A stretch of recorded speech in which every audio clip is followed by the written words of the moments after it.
No, I don't remember if I figured that out for myself I or. would say one reason someone might not go there is just because it's too horrible to think of, right? Even though you've got all the clues, you might just not want to uh, believe that somebody would do that. and like you said, do I look like somebody that's carrying weapons? Which is also a sign that he's used that collar as a he hides behind the collar too. Yeah. Even saying thou shalt not kill, really what he should be saying is, I'm afraid of these I'm zombies and I don't want to afraid. go Yeah, outside. yeah, yeah. uh, One other big thing about all this Gabriel stuff is it's just so odd to see him as this shifty, sketchy, cowardly guy when we Yeah. know how much he changes. And Mm. I think it's hard to believe at this point for Kelsey or whoever hasn't seen the rest that, in my opinion anyway, Gabriel's completely redeemed by the end of this in a way that Negan never fully was. Because I've said this before, but for me, redemption is about fully owning up to your wrongdoings, being remorseful, and doing better over time. And I think Negan never owned up about coercing women sexually. And now in his new show, he's trying to make it seem like all the things he did was just this act and he was really doing what he had to help people. Mm. Gabriel admits what he did. I think in the next episode, I don't think he tries to defend it. I don't think so. But over time, he really spends the rest of his life trying to atone, and he becomes steady and brave and principled. And he's giving spiritual guidance. He's protecting children. He's fighting on the front lines, even when he goes blind, half blind. In the finale, of course, they pay all this off by having him throw open the gates of the hospital to save trapped people, defying Yeah, Pamela's oh, I'd orders, forgotten that. which was just like a perfect reversal of when he closed his church doors, you know? So they're really, he really, and he becomes this badass. In fact, he becomes a little bit kind of like having the same issues that Rick is having, where he's too quick to kill, maybe, towards the end, Yeah. which is interesting because it's total opposite of how he is now. Mhm. So I wonder, I mean, I think some people still don't like him even after all that. So I wonder if, Kelsey, I wonder if you'll change your mind or not. I suspect she will if she's able to watch through The whole thing. that. Yeah. I also think Seth Gilliam really, my sense is he got really tired of having to play this cowardly guy for so long. Yeah. He's, he's a cool dude. He's dry humored. He's got a good heart. Um, and I feel like eventually they let Gabriel be more like Seth because he has like this cutting humor sometimes, and Gabriel got that later on. Yeah. Um, and Mm. Yeah. And let me just tell one story about him. I've Oh, please probably do. I was told this hoping you would have before. one. Mm. It's I think I've told this before, but since we're into his character now on the rewatch, Yeah. so we did a Pictionary game, and Seth Gilliam was one of the players. And when I introduced him, I had a brain fart and said, "Welcome to the stage, Father Abraham." Oh, yeah. Because Father Abraham had seven sons. Father Abraham. And Cindy was on stage with me. She's like, "What did you say?" And I'm like, "Oh shit, I don't." And they all laughed at me and everything, and I just felt so bad. And then afterwards, I sought him out and I gave him a gift, and he's like, "All right, it's all right, man." He goes, "You need a hug or something?" And I'm like, "Probably." And he gave me a hug. Oh. So that was cool. That's really cute. All right. Do you have any more, Dodie? Any more big points? Just some small points about the scene of going through the church and I wanted to ask looking you at about things. this, There's Dodie. some little pieces in that I appreciated. Um, when they're walking through, I already mentioned the journal that Carol leaves through, and Mm. it was just very interesting to me that he seemed to be spending a lot of his time simply writing out the words of the scripture in these journals because he had piles of Bibles there, it looked like. May I ask you a question, Dodie? Mhm. Earlier you said you were expecting a sermon journal. What would be in a sermon journal typically? Is it like Um, reflections yeah, or? reflections. So you would look at the scriptures that you were going to use for the upcoming Sunday, and you Okay. sort of make notes. It's a lot like That's preparing cool. for a podcast. Yeah, I like You make that. notes and you jot down ideas and maybe pull illustrations from different places and write down your illustrations or quotes that you want to use. So I was thinking, the first couple of times that I saw this episode, I just assumed that's what they were, and I took a closer look this time and thought that's not what this is. He's not writing notes on the scriptures. He's just rewriting the scriptures. Why would I he do like that? that. Yeah. I, good question. Weirdo. I think that's an interesting question. It's a bit of all work and no play, is it not? It feels like that, yeah. Yeah. Maybe trying to, it would make more sense if he didn't have a Bible and he was Yeah. thinking of what the priest in from did. He didn't have a Bible, and so he was trying to recreate the Bible Hmm. by writing out all the passages that he remembered. I don't know whether Father Gabriel would have that clear memory of all Mm. scripture, but I mean, it does feel like all work and no play makes Jack a dull boy, and it seems, I don't know, maybe I'm off base, but it indicates that he's not in a headspace where he has creativity, imagination, resources, wisdom. He's just like rotely writing this down because it just writing feels it very down. small to me. I wonder, Yeah. like, sometimes if it was to make us not believe he was a priest in a way, like he's just Mm, rewriting things from, like, anyone can do that. Anyone can yeah, rewrite from, I think he was but a priest it's though. interesting. But maybe just obsessively going through every word of the Bible, trying to figure out where his redemption might come from. I don't know. Mm. It's Yeah. hard to say. Just and the incredible amount of time he had to pass in alone Yeah. in a church.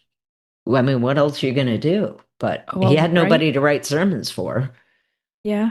So some of the other pieces were the children's drawings Mm. as they were going through. And it's clear that the Sunday school was doing Exodus. They were dealing with the stories of Moses because you have a whole bunch of burning bushes. I'm looking at them and I'm going, what is this? Is that supposed to be hellfire? What Yeah. kind of things are they teaching these kids? And then I realized they're all different versions of the burning bush in the story of Moses. He's run away after being exposed as a Hebrew and not a prince of Egypt. He runs away and goes to live somewhere else, and he is tending sheep, and he sees a burning bush out in the desert and approaches the burning bush, and God speaks to Moses out of the burning bush.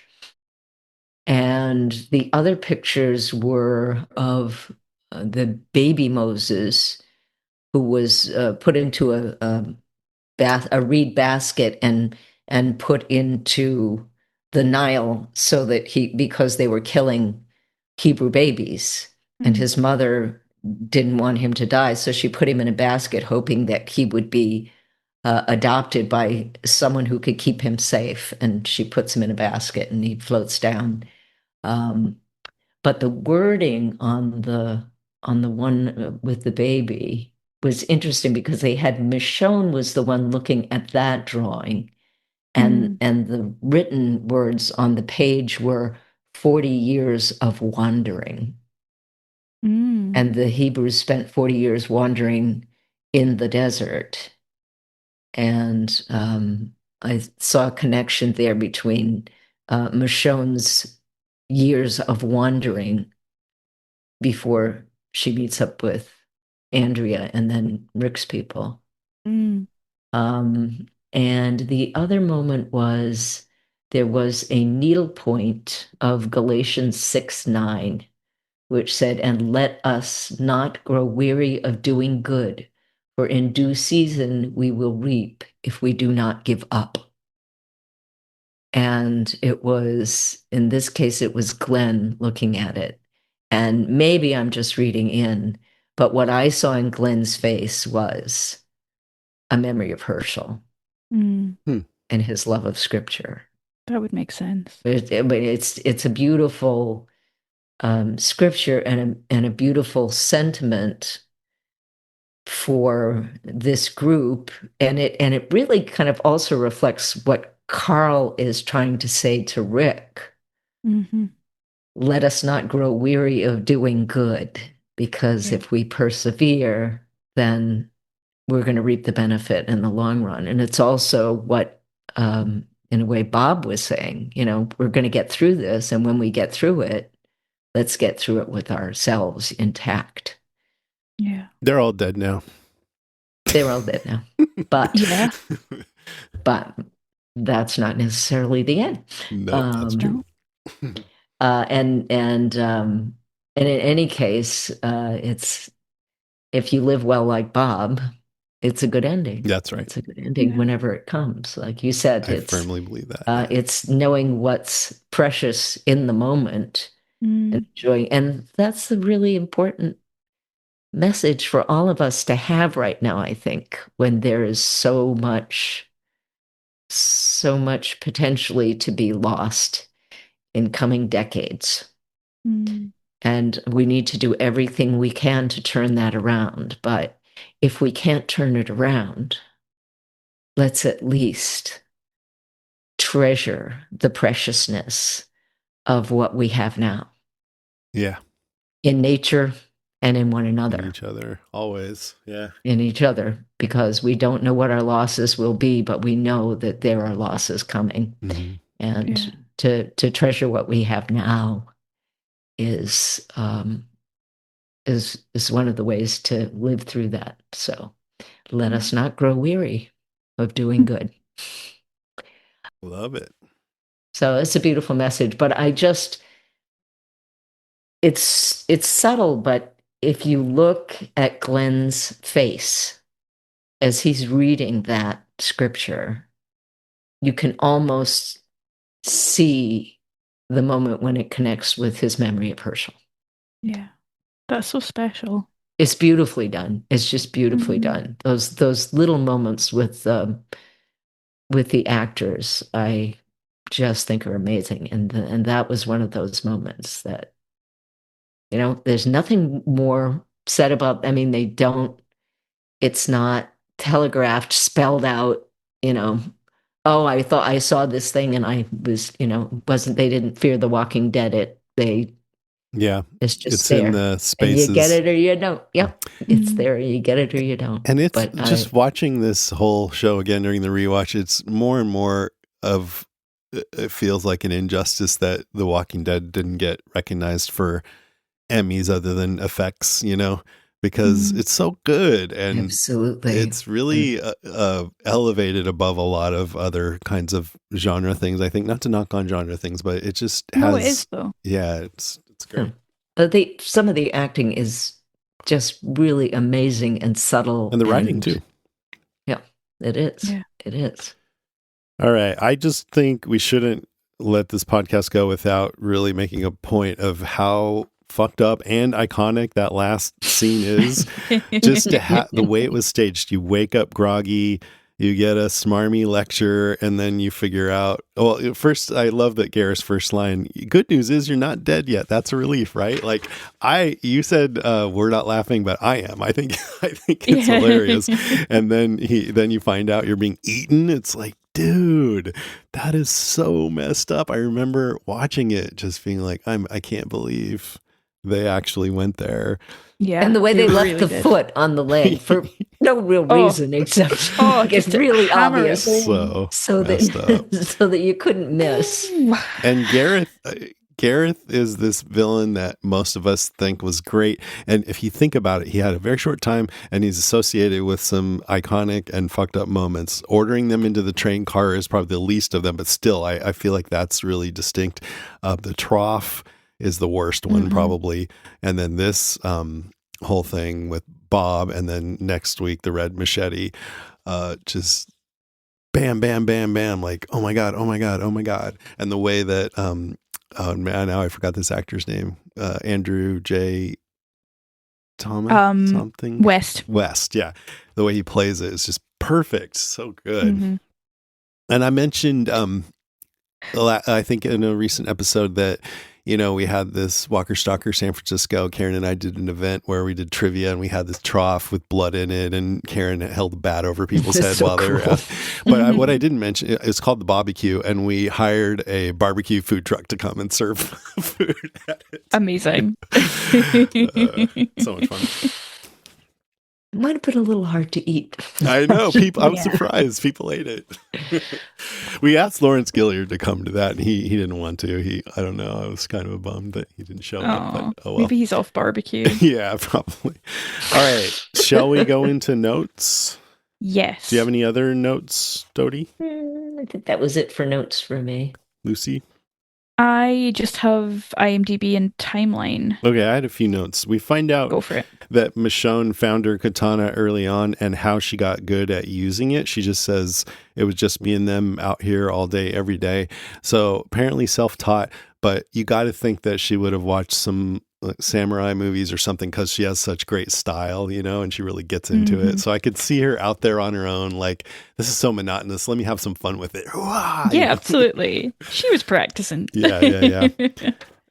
What else? Oh, I did want to mention Sonequa Martin Green. So I've been binging since we last podcasted, which was a few weeks ago because we banked a couple. I've been binging Star Trek Discovery, which Disco stars Sonequa Martin Green as Michael Burnham. And I had not watched that. I remember, of course, Sasha was on the show. Sonequa Martin Green was at Walker Stalker. Such a really wonderful person. I did an interview with her on this podcast. And then she got that part, and it was a big deal. And I remember thinking, oh, you're going into a new world here. You're going to be an icon, a Star Trek icon. You're going to have this fandom. You're going to have all these great experiences doing this show. But I didn't watch it because I was busy. And I think I heard that some people didn't think it was that good, and I just didn't get around to it. But now I'm watching it and I'm loving it. I think, it might have some flaws, but it's really great. And she's so good in it. She's the best. And now I've been watching hours and hours of her. So it's so weird to come back and see Sasha on the screen now after this, know? But I'm sure she's changed. That's changed her in some way. Just being a part of all that, having those experiences, so much camera time and acting and everything. Oh, I'm a big fan, and there's some wonderful characters in that. And I'm blanking on his name, but her number one Captain is played by somebody, Doug Jones. Doug Jones, who has played some marvelous makeup characters and costume characters. Including The Shape of Water, which is one of my favorite movies, and he plays the creature in The Shape of Water, and he's just marvelous in this, and his character has a fantastic arc too. LaRue, Saru, I love Doug Jones. I also loved in that show Anthony Rapp was great as well. And Tig Notaro turned out so good. Tig Notaro is my favorite. I gotta look it up because I'm sure they're letting her improv because she just has the funniest lines. God, I would watch Tig Notaro just read all the time. books. She's great. She's, by the way, Sonequa Martin Green has been in a few movies because Discovery ended last year. I'm only partway through season 3, so I'm about halfway through, but she's been in a few movies, and one that's coming out is called She Dances. It's with Steve Zahn, who was in White Lotus and Silo season 2. Oh, he's hilarious. He's hilarious. He co-wrote the movie, and Ethan Hawke is in it, so I'm curious to watch that when it comes out. Yeah. Let's see. Tara. Now, I think this is Tara's first fist bump in The Walking Dead. And I believe so. I think it's adorable, but also the most awkward. She gives the most awkward fist bumps I've ever seen in my life. She sticks her arms straight out, rigid. She looks back and forth from the person to her fist. And it's like weird. I am a robot. And she's like, "Can you please love me?" That's kind of what it feels like, And Rick is like, "What? Okay, whatever. What are you doing?" I don't think he knew right away what he was supposed to do. Yeah, it's like, because I feel like with Tara, I've said this before, but she comes from our world into the Walking Dead world, and Rick's like, what is this strange creature almost? Yeah. Tara scrolling on her iPhone tweeting, and he's like, huh? Yeah, exactly. Rick offered, was it his watch or another watch back to Carol? I was confused by that. So the watches have been getting on my nerves for a bit. So Rick had a watch that stopped working.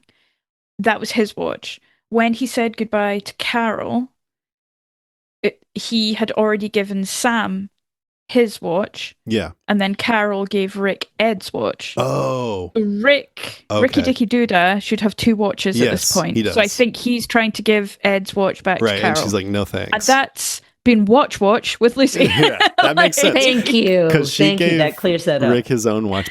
But why didn't she just give Sam Ed's watch if she doesn't like take Ed's watch? This guy's a fucker. You take it. I mean, he had just like kicked her out of the group. Maybe it was a bit of a fuck. Take Rich's watch. Take my terrible husband's watch. Can you awful take person. Rick's watch and go over where those zombies are and get some supplies? Yeah. I totally forgot that it was in Gabriel's church that Rick kills Gareth next week. So now when I see that church, that's all I can think of is that red machete. But as Maggie says, it's just 4 walls and a roof. Great episode. Abraham wants to get on that bus and go right away, and they're all, we're going to go with Rick. Sorry, buddy. And I'm like, you should have went with Abraham because Bob might be alive. Yeah, I was going to say, it turns out. No, but that again was them establishing you're not breaking us up. Yeah. So we're all going or we're not going. Right. What else? Yeah, I guess we talked about everything else. That's good. So IMDb dive, although I think this could be a Dodie dive, actually. In fact, okay, Dodie, I'm going to test you. So the IMDb dive says there are 5 Bible verses listed on the board when the group enters the church. They are Romans 6:4. Romans 6:4. See, I am not a chapter and verse person because I have. That's what I like to hear. I have an app. I have an app that will. That's really cool. Look those up really quickly, though, if you actually want to know what they are. We're showing you behind the scenes of the clergy here, folks. So that was Romans 6:4. We were buried, therefore, with him by baptism into death, in order that just as Christ was raised from the dead by the glory of the Father, we too might walk in newness of life. Oh, they didn't have it quite right on IMDb, but it was definitely the right verse. Well, it could actually be right, but a different translation. I was going to say it's maybe a different translation. This is the NRSV, I think. Your next one, which is a bit of an Easter egg because it's Ezekiel 37:7. So I prophesied as I was commanded, and as I prophesied, there was a sound, and behold, a rattling, and the bones came together, bone to its bone. Ooh, that's and so I creepy. looked, and behold, there were sinews on them, and flesh had come upon them, and skin had covered them, but there was no breath in them. Oh, that's creepy. It's the Ezekiel in the Valley of Dry Bones, where he sees Ezekiel as a prophet who is given a vision of an army created out of the dead bones of the bones of the dead, that the bones of the dead can be brought together and brought back to light. But there was no breath in them. Oh, that is so apt. I love that. The next one, there's 3 more. The next one is Matthew 27:52. The tombs also were opened, and many bodies of the saints who had fallen asleep were raised. And coming out of the tombs after his resurrection, they went into the holy city and appeared to many. This is so cool. Okay, second to last is Revelations 9:6. And in those days, people will seek death and will not find it. They will long to die, but death will flee from them. Oh, do you think that's about Ezekiel? Not Ezekiel, Gabriel. This is in the time of the apocalypse. Oh, and it's followed by a verse about this is one of there are several. The angels blow their trumpets and great curses are sent forth on the earth, and in this case, there are locusts that plague the earth, and in appearance, the locusts were like horses prepared for battle, and on their heads, what looked like crowns of gold, and their faces were like human faces. Creepy stuff. Revelation is a creepy book. It's a lot of metaphors. And All the right, and final last one is Luke 24:5. And as they were frightened and bowed their faces to the ground, the men said to them, "Why do you seek the living among the dead?" I love that someone, well, first of all, thank you for that, because your translations are better than what's on IMDb. Sorry, whoever wrote it on IMDb. And two, a little bit of context to those is incredible. And I just think it's amazing that someone, for something we see on screen for like 2 seconds, someone with knowledge of scripture went through and picked those incredibly The resonant zombie verses, yeah. zombie verses. It's very cool. That's really cool that somebody did that, because they, I love that they put stuff like that into a room for you to find. Talk about Easter eggs. I know. Maybe Gabriel did it. It's his kind of humor, I guess. He's like, ha, ha, ha. I'll just put up a bit of Revelations to cheer myself up. Or maybe he was looking up in scripture to see if there was a foretelling. Yeah, what was happening, and trying to make sense of it. It makes sense, to what resonates with what's going on right now, to look to the Bible for that. It's not just like little Easter eggs for Walking Dead fans. I believe that he would be looking at stuff like that for sure. That one from Ezekiel is great in particular. Amazing. Okay, on a less cerebral IMDb trivia bit, when Glenn exits the gun store, he hands over 3 firearm suppressors. The one in the middle is a silencer Colt Osprey. And this episode reveals to viewers that the termites are the hunters from the comics. So we've kind of known this, but with this scene, it really cements that's where that storyline went. Tyrese, played by Chad Coleman, did not kill the man from the season 5 premiere No Sanctuary. You can clearly see him during the final scene in which Gareth and the termites are eating one of the character's amputated leg. Okay, that makes sense to me. He really was not in a killing place. No. Don't say you did then. Yeah. He heavily implied it anyway. Yeah. And she's like, I thought you meant kill him. He's like, no, I had to send him into the woods with a sandwich and tell him to go away.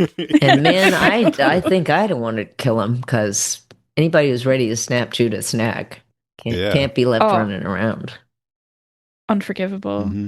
And the final one is just that one of the Bible verses in the church is Ezekiel 37.7, and a character named King Ezekiel is introduced into the comic in issue 108, or in season 7, episode 2. So not that far away now.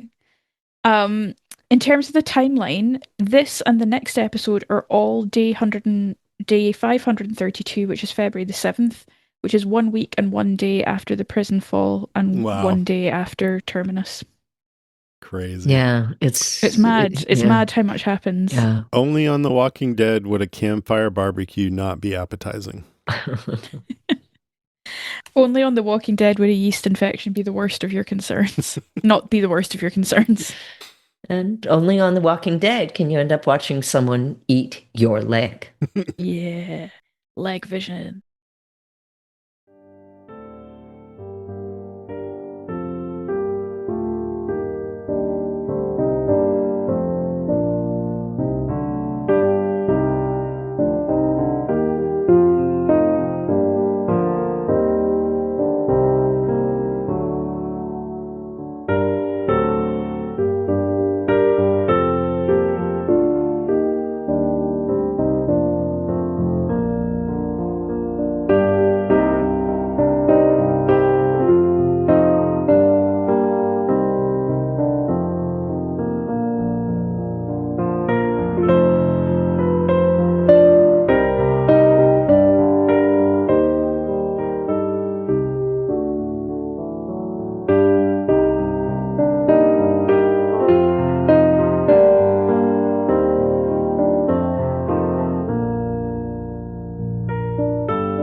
Okay, we're back. It's time for some listener moans, groans, and grunts.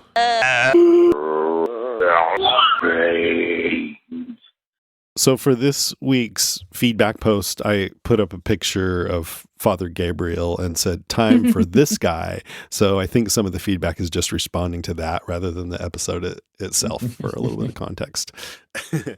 Okay, starting with me then. Mm-hmm. Chris LeBeau, nah. Kelsey McNamara, man, I fucking hate this guy. I don't blame you. Becky Anderson says one of my least favorite characters, and she's seen the whole thing. So see, some people just don't like him still. Bev Q, it's been such a long time since I saw this. I remember thinking he was a selfish dick for a long time, but by the end of the series, I loved him. Same. Megan Dively Lehman says, when we met him at Walker Stalker, my friend Bernadette told him she was Episcopalian like Father Gabriel. I'm not sure he knew what to do with that information, but he was very kind. Grippy Dabalino says, let Rick Beardbush begin.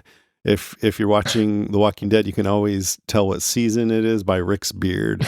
For behind the scenes, you can always tell by how long Nicotero's hair is. When he searches Gabriel, he has the same look and tone as he does when he questions, searches, and knocks out Aaron, which makes sense. Yeah, he just doesn't trust new people anymore. I don't know if it's ever been said clearly, but Rick made Carl throw out the can of dog food because he saw it was expired. Are you sure? I thought it was more about just not wanting them to eat dog food. Stoop that low to eat dog food. That's what I thought.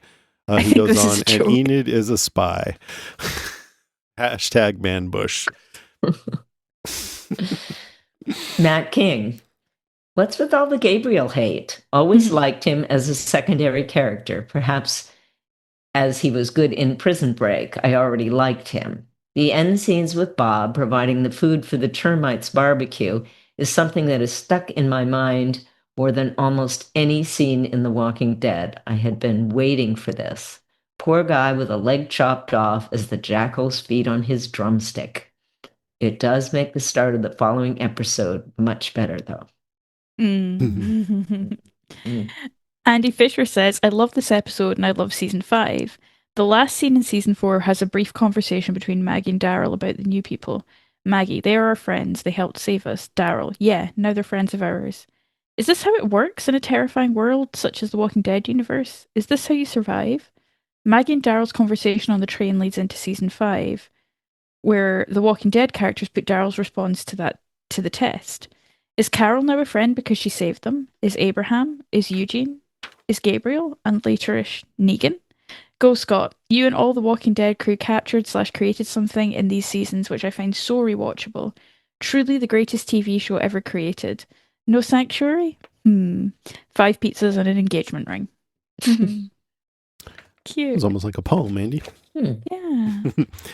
Nick Archer says, I wanted to say that Strangers is my favorite episode of the whole series. No Sanctuary, No Way Out, Clear, Here's Not Here. They're all close behind. But this episode captures a unique atmosphere. That mix of strength, hope, and dread. The rescue of Father Gabriel sets the tone.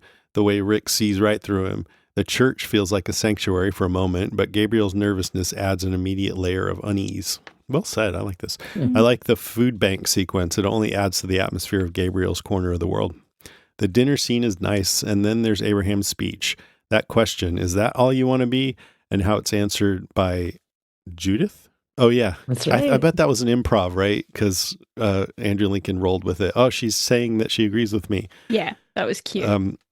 Rick's quiet response, essentially saying, if she's in, I'm in, is one of my favorite moments in the series. It's strength and hope colliding in the middle of horror. And yeah, I'm glad you mentioned that because I've been painting Rick, just talking about how he's gotten darker, but he still, as I said, cares about the people that he cares about fiercely. And he has light moments with them too, like this. So it's really interesting to see him go in and out of that. And yet, even in that hope, dread is dripping down the walls. Poor Bob, quietly taking it in and stepping out into the night. Everybody gives such a great performance. No Sanctuary was my favorite episode once, and It, Strangers, and Four Walls and a Roof are great as a 3-episode arc. Yeah. But Strangers just hits the right notes for me. Hopefully that all makes sense. I look forward to the podcast. Yeah, very much. Nick. That's very, very well said. Good. We have a call from Carly. Carly, here goes. Hi, Jason and Lucy. This is Carly. And this episode, Strangers, it's funny to go back to it because I hated Gabriel for such a long time. Like, I was just constantly Mhm. waiting for him to reveal that he's an evil person and he's going to try to destroy Rick and the gang.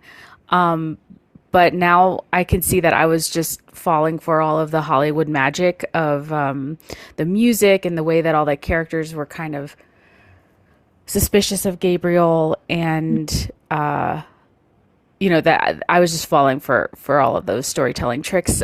So it's funny to see that now. I guess I could have some sympathy for him. He's still super suspicious, and he has a really weird sense of humor, which is not endearing at this point. But Mm-mm. anyway, and then I thought it was really interesting. Michonne says that she missed. I'm just going to pause for a second. He's also very flawed, you know? And that's in a situation where life and death is on the line. That's enough to just not want someone around you Yeah. sometimes. Is Andrea and Herschel, but she doesn't miss what came before. Like the Michonne she is in the ZA is such a completely different person, and it's just a completely different set of circumstances, and that it's a different world that she doesn't even miss what was before. I thought that was really interesting. And then of course that last scene with Bob and the way that they shot that and reveal that they cut off his leg and are eating it. It's just, ugh, it's just great body horror. The horror elements are not my favorite in The Walking Dead, especially now. I think I'm more sensitive to it now, but that's some good horror right there. Okay, bye. Thanks, Carly. Do you guys find you get more sensitive to that stuff as you There's get some older? bits that I do. they're hitting harder for sure. Yeah. And just other horror movies and stuff, I don't have as much of a tolerance for it as I used to. Yeah, I think I'm in a similar boat. I just want fluffy things, nice things. But that said, Alien Earth is awesome. Everybody watch it. Yes, already watching it. I just think it's totally great. Let's see, where are we? Tam from Perth. Hmm. Hey, Lucy, Jason, and everyone else out there. It's been a Hello. while since I said hi. I promised I've been doing this rewatch and listening to your recaps. I've been saying for weeks to myself, got to send my takes in since you took the rewatch back up. But I really watch almost like it's in the background, familiar comfort background noise. So Mm. I'm not really watching with fresh eyes because I've got to admit I've rewatched the whole series already this year. No. What I do like about this time in the lives of everyone separated so violently and desperately running for their lives in different directions after the prison, and seeing how each mini group could survive even without the safety of the larger group. They really all belong to each other now, and even with the weirdest, creepiest reunion in the train car or scary zombie tunnel, everything feels better when they are together. Yeah. Speaking of creepy, we meet Father Gabriel.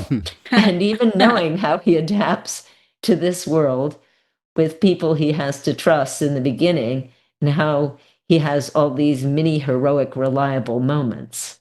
Despite the violence and panic, he purposefully locked out of his church at the beginning of the end of the world. He had no choice but to ride with it when the violence came inside, not from the dead, but from these just as dangerous humans, and the greatest revenge standoff massacre to initiate him into the group. I mean, who doesn't love that Rick kept his promise to Garrett of death by hatchet? The weak little whining cannibal begging definitely deserved it. See, it's hard not to Hmm. slop over into the next episode. There's Right? really so much in this episode to round out the termite time and move us forward, even if it's a slow mo, sweaty walk behind Rick, and always with the perfect music to keep our nervous system on alert. I also love seeing how Carl seems to have grown up and is almost an equal to everyone else in our merry gang. I do love all these characters and the abnormal but totally understandable bond they have. And I guess all of us listening and watching along with you guys have too. Thanks so much for continuing the rewatch and taking us along with you. Oh. I'm glad you're still watching, Tam. Yeah, Um, Tam. she mentioned Carl. I looked it up. Chandler Riggs was 15 when they filmed this. And I always think about my son because they're around the same age now. Nico's 14. He just started high school this week. He was born 1 year after I started this podcast, and now he's in high school. And Chandler Riggs is 26 years old. That's no. I think he's doing race car driving now. I think I read that. It's a no from me. He's 5. He'll always be 5. Sorry, Chandler. Bye. Rachel Teal Edwards says, I'm actually obsessed with Rick in this episode. I'm sure Renee will back me up. He is alpha male Rick Grimes swagger turned up to 11, but at the same time, he has so many light human moments. It's all just really hot and fun to watch. When he fist bumps Tara, it's You'd like my stepdad. When he fist bumps Tara, it's like a character from the comic book is meeting a regular person in real time, and it's totally disorienting and hilarious and kind of cringe at the same time. I loved his little confused head cock, blink, and smile. When he humbles himself to have a heart-to-heart with Carol and asks her, will you have us? Obviously, it would have been hard for her to say nah, but I appreciate the gesture, and I'm sure she does too. When he's staring at Gabriel when they first meet, trying to get a read on him, I love the way he finally says, put your hands over your head, with such exasperation. His attitude is so flippant, like, you're a fucking joke and I don't care enough to listen to your bullshit. The way he loves on Judith, affectionately and tenderly rubbing her head, and the way he holds her. What is hotter than a strong man gently loving a baby? Plus, the way he includes Judith in the conversation with Abraham and the whole group. She's in. If she's in, I'm in. We're in. I'm assuming most of his dialogue there was improvised. That moment is such a fucking treasure. I literally can't get enough of it. The man-to-man conversations he has with Carl, starting to trust him as a young man instead of treating him like a child, that's a huge step for him. The flirty, fun, yet heartfelt moment he and Michonne have together while walking back from the food bank. This is living. I'm so glad we're doing this rewatch so I can appreciate the slow burn of their relationship this time around. His words to Gabriel, you're hiding something and it's pretty obvious it's something you can't hide from. I love that line and the way he delivers it. He knows Gabriel has done things. He doesn't know what yet, but he also knows Gabriel isn't a threat they can't handle. Rick is just so cocky in this episode. I may have watched it like 3 times. Love, love, love. Some other notes. Gabriel is a fucking twat. I sin almost every day. Go fuck yourself. As if there are some days in which he doesn't sin. Not even a single bad thought. Right, he's basically Jesus. I roll. These people would have smelled so bad after that adventure at the food bank. So gross. I hope Daryl dropping the gallon of water was unscripted. It seems like it was, the way Melissa McBride smiled. Another fun moment before we get to the horror and slaughter next week. Can't wait. Thanks, Rachel. And also, I'd completely forgotten that this is the start of their road trip journey. So, yeah, I'm excited to see. Well, I'm excited to see that bit again, but yeah, it'll happen and we'll watch it. I think Michael Satrazemis, that director that you'd mentioned you wanted to keep an eye on, I think he directed this one, and I think both those moments did seem improvised. The one with Rick and Judith, and also Daryl dropping the bottle. So I guess he's the kind of director that likes to take advantage of those moments. Yeah, I like that. When something works like that, keep it in. Keep it in. That's what I say. All right, one more call, and it's from Renee. Renee. Hi, Jason. Hi, Lucy. Okay. Father Gabriel has entered the chat. And just like the claimers and the termites, he gave me bad vibes right away. I don't blame Rick and the group for side-eyeing him. Because honestly, after everything they've been through, they need to side-eye everybody. And me, I don't trust people anyway. At all. I don't care if you're white, black, purple, brown, green, or yellow. I'm telling you, that might be something that has been passed down in my DNA for the past 400 years. I don't know. But everybody gets looked at out of my peripheral. My head stays on a swivel. When Daryl said people are worse than the dead, that made me feel really sad. Because it's the truth. Those people have been through some crap, okay? Now, Rick Grimes, that man has a good, kind heart. The way he pounded Tara and said that's how it works with us, that showed me everything I needed to know about him. And I'm glad that Maggie reassured Tara to let her know that she was a part of them now. That is why I love this group. Even though they have did some things, they never lost their humanity. It all remained intact to me. whenever Michonne or anyone suggests ideas to Rick, he listens. It is not a dictatorship. It is not. Can't nobody make me look at it any differently. And when Rick told Carol, I owe you everything, and he said that she saw things better than he did, that spoke volume as well about who Rick Grimes is. And Carl, that poor baby is still innocent after everything he's been through. But Rick was like, come in, shouty. Let me holler at you. You are not safe. No matter how many people are around you, no matter how clear the area looks, no matter what anyone says or what you think, it only takes 1 second. Never, ever let your guard down. Ever. And I feel so bad for Rick because thus far, he is the only one, like I said last week, that has children. It is bigger than that man. That man has to worry about not only himself, but his kids. I know he has the group, but those are his children. So I can just only imagine, because I know how I am. Listen, I will cut you about mine. Rick and Michonne walking down the road when they was flirting and laughing, it was so cute. And I was like, how in the world can anyone feel like this is forced? They do it. How? Clearly they were feeling each other, but they're adults. So, they was taking their time. It's a slow burn. You think that was all for nothing for them to go their separate ways? No, they got together, loved on each other while they could, as long as they could. Yeah. That's what they did. And I don't think I quoted it right. I tried to do the ones who live, but I think I kind of messed it up. But Bob, I'm on the Bob now. Bob, he was optimistic. And he wasn't wrong about what he told Rick.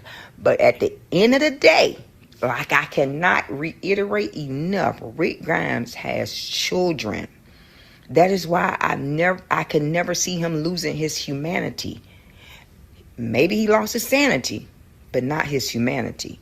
Michonne, his wife, helped him to remain grounded. And I'm so glad he and Michonne became a couple, because that man deserves someone who makes him feel like him and his kids are safe, who lets him rest, and who does not make him feel like he has to carry the weight all by himself. Now, let me address Garrett, who I cannot stand. When I tell you he disgusts me. They invited them folks into their home and tried to eat them. Then had the nerve to act like it was survival. No, sir, that is not survival. That is sick. Hunting deer is survival. Hunting people make you a psycho. Now, to me, eating someone is just as vile as sexually assaulting them.